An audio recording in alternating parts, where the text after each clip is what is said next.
Bonjour à tous et bienvenue dans cette nouvelle vidéo. Aujourd'hui, nous allons traiter le cas des custom commandes.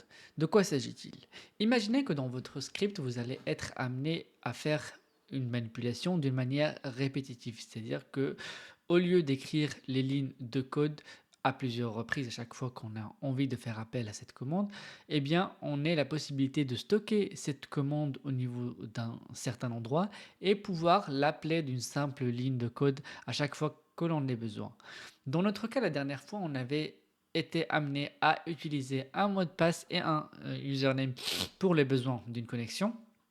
Imaginez que l'on puisse stocker cette phase de connexion, ou plutôt ces lignes de code qui concernent la connexion au dashboard dans un endroit et qu'on puisse les appeler dans le futur. Et c'est ce que nous allons voir. Nous allons essayer de reprendre la ligne de code qu'on avait fait la dernière fois pour la connexion au dashboard sur Open Source Demo Orange HRM Live pour pouvoir les remplacer avec une simple ligne de code et je vais vous montrer comment faire ça tout de suite. Alors, au niveau de Cypress et de son architecture, nous allons déjà tout d'abord créer un nouveau fichier de cas test qu'on va appeler un fichier test qu'on va appeler test06. Je vais faire un copier-coller de notre commande. Je vais ouvrir Cypress.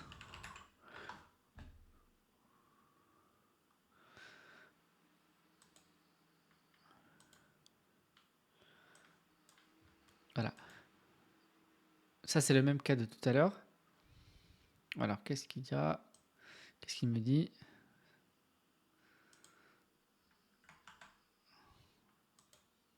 Voilà. Il y avait un petit bug, je ne sais pas pourquoi. J'ai rafraîchi et ah oui, j'avais pas sauvegardé. Une fois que j'ai sauvegardé, j'ai relancé le catast. Il n'y a rien de nouveau, c'est la même chose que la dernière fois. Ce que je voulais vous montrer, c'est cette partie, c'est celle qui nous concerne. Comme j'ai envie de stocker cette commande quelque part pour ne pas avoir à réécrire ces lignes de code à chaque fois que j'ai besoin de me connecter au dashboard, que ce soit au niveau de ce test ou de niveau de test futur, eh bien c'est une opération répétitive que je vais stocker quelque part et je vais vous montrer où. Cut. Et je vais aller au niveau de ce... là vous voyez mon arborescence, il y a un dossier qui s'appelle support en anglais support, et dedans, tu as ce fichier qui s'appelle commande. Alors, à quoi ressemble la commande stockée, le custom command Cypress? Vous avez ici un exemple de à quoi elle ressemble. Cypress.command add, là c'est le nom, et là c'est les paramètres qu'elle va prendre. Et à l'intérieur, on peut saisir ce qu'on a envie de saisir.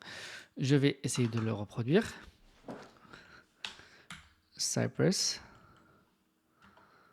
Voilà.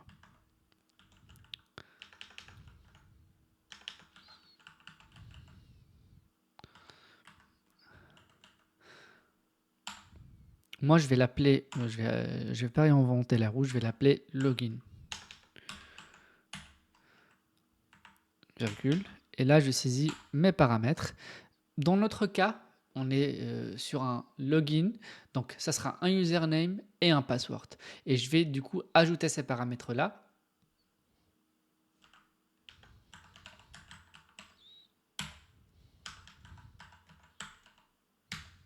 Qui normalement, enfin, username et ses paramètres, username et password qui vont être remplacés par admin 1, 2, 3 qu'on avait vu tout à l'heure et qu'on va chercher au niveau du fichier exemple ici même.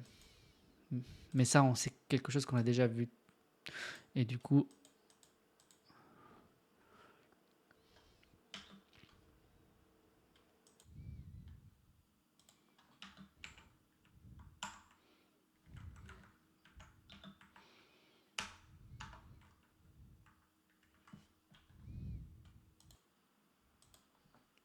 et là, on colle nos lignes de code qu'on avait coupées tout à l'heure. Là, vous pouvez voir que notre commande, notre custom commande a été stockée. Ici, je vais devoir modifier ce qui est à taper. On laisse username et password. Et au niveau, le reste du travail, ça va être quoi?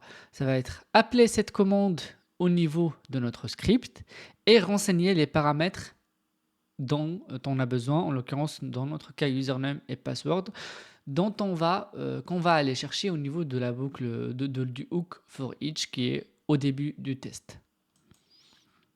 Donc c'est ici que je vais faire. Et je tiens à rappeler que je l'avais appelé login. Du coup, je vais mettre c.login et je vais devoir maintenant saisir les paramètres username et password. C'est 10.login data.username. Ça va nous permettre de récupérer l'username qu'on est allé chercher au niveau de 10.login.data, ce 10.login.data qu'on a récupéré via le hook before each, via le c.feature fichier exemple. Après le username, on va devoir aller chercher le password. Je fais un copier-coller tout bête. Et je remplace username par password. Est-ce que ça va marcher? C'est censé marcher. On va voir tous les deux. Je relance.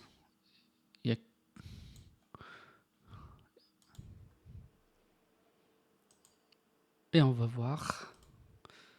Ah. Ouais. J'ai fait une petite faute. C'est en majuscule.